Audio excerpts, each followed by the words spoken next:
Hello, my name is Nemesis Nuñez, and today I'm going to talk about the topic, should wild animal selfies ensure its location be allowed?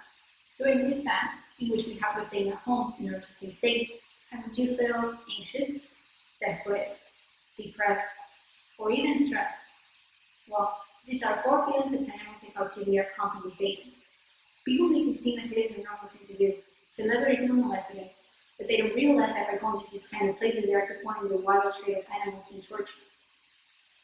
Animals have instincts which they cannot control, and this may be the cause of serious injuries or even death.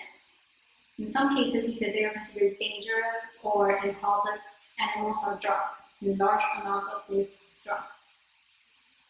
And furthermore, the animal goes through a lot of stress.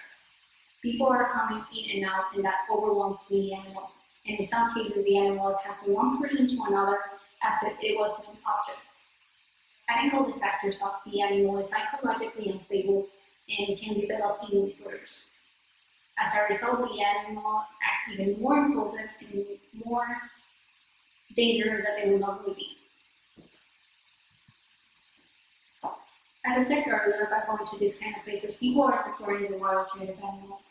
Females are constantly used as a source of creating more babies. And since we all love babies, honestly, this practice just continues. Immediately after the baby is born, they are taken away from the mother and are taught how to behave around humans and other activities that the place have to offer. And after they finish with this practice, the animals are sent to a cage, and in the worst case scenario, they are sent to a little box because they are small and they can fit in it.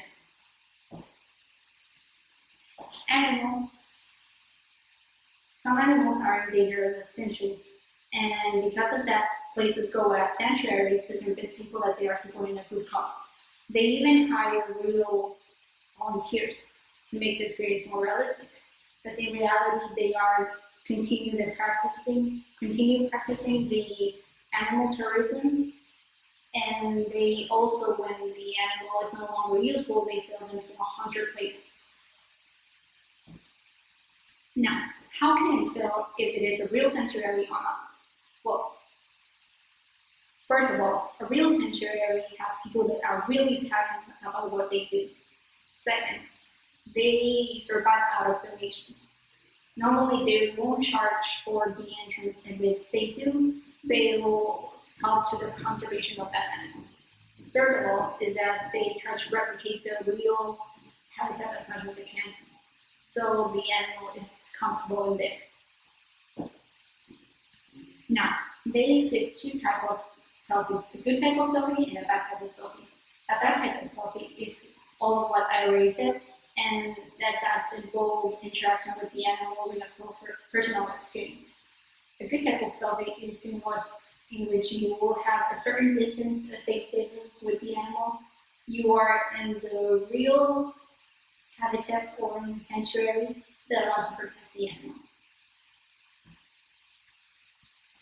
In conclusion, I want to believe that people continue going to this kind of places because they really do love the animal and want to have a closer experience with them. But we need to realize that what happens behind the scenes, because many animals are suffering because of it. I would invite you to inform yourself and others about this, and with that we can save so many lives all around the world. Thank you.